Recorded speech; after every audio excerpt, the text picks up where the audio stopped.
Welcome back. Most federal employees that are fully vaccinated can take their masks off when they come back to the office, according to guidance from the Office of Personnel Management.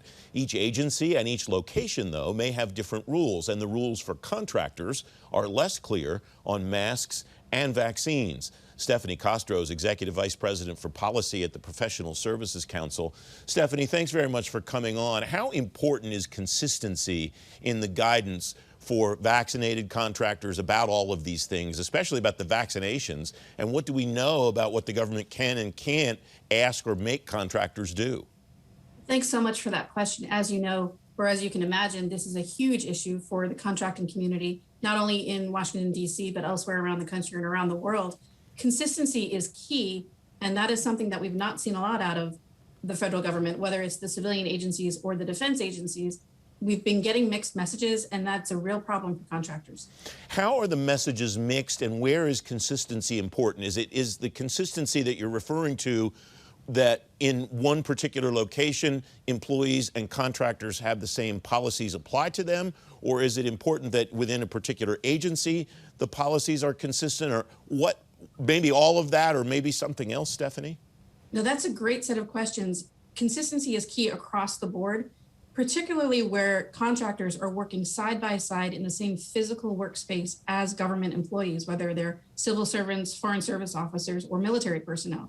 And there hasn't been consistent guidance from program managers on all the way up to the highest levels of the departments where it comes to what is the requirement for contractors who work side by side with folks who are in government service. Outside of that, it's unclear whether access to bases or facilities, government buildings might depend on vaccination status. And so consistency is important across the board. We may understand there could be a different set of rules for folks who are working on site alongside civil servants versus the folks who are working either telecommuting or working remotely. So regarding vaccination, different components of the government have said we're not going to require vaccinations for people to come back to the office. And in fact, the last policy that I saw indicated that agencies, managers couldn't even ask their employees what their vaccination status was. What do you understand from your members that they're hearing about how those rules or those policies apply to contractors? And what can the government do and not do about asking those same questions of the people that work for their contractors? So it's come to our attention in the last 2 weeks or so that there are military commands and others who are asking contracting officer representatives, the folks who are responsible for maintaining, making sure contractors are fulfilling requirements and that kind of thing. They've asked their folks to pulse the contractors who are coming on base or onto the facilities to see if they can check on vaccination status, but it's not a requirement to report that. And I think that hesitation comes because there is no federal vaccination mandate. And I understand there is tremendous hesitance within the highest levels of government because it would be precedent setting. You may know that vaccine requirements are usually state or local government led. And so you'll see that when folks are registering kids for kindergarten or, college, there are state requirements for vaccinations in school settings. There are healthcare personnel who are required to be vaccinated or patients in long-term healthcare facilities. But generally speaking, the federal government has not mandated vaccines, just provided guidelines. And it's up to the states and local governments to figure out whether they want to mandate it or not. So there's a lot of churn in this conversation. There's a lot of inconsistency, as you can imagine, 50 states, several territories, and numerous local governments looking at this and going, what do we do?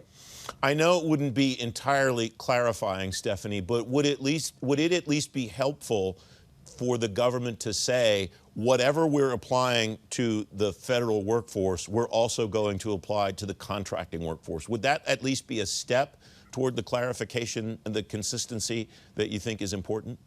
It could. I would again highlight the difference between contractors who work alongside in government facilities, alongside government personnel, versus those who might be able to do their services, conduct their services from their own homes. And should those people have to be vaccinated? That's a question about exposure and risk. And so I think it would be even-handed to require the same of contractors as it would of federal civil servants, but it may not actually apply.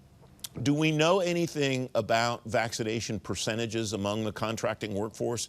We have some sense for sure about what's happening in the military. Each of the services has released those numbers. Do we know anything about what the contracting workforce has done? So as part of the Professional Services Council, our government contracting community is the services workforce. And some of them do work remotely and have not chosen to be vaccinated, or they have, but they have not necessarily reported it. We do know that about 60% of the US population that's 18 or over have received the vaccine. And I suspect that the contracting workforce is probably around the same rate as the government or the general population of the U.S. We have a little bit less than a minute left. What will you watch as all this moves forward? Is it just looking for that consistency, or is there something else you'll pay attention to, Stephanie? So as I mentioned, there is a real hesitance to have a federal mandate because it would be precedent setting. I will be listening to the chatter of the different federal agencies to see what they come out with.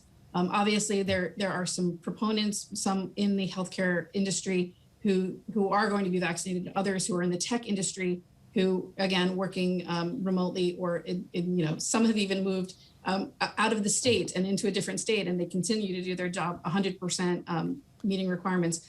I will be looking for some level at the highest levels of each department and agency to come out with their own requirement or guidelines, and that might be the way to approach this.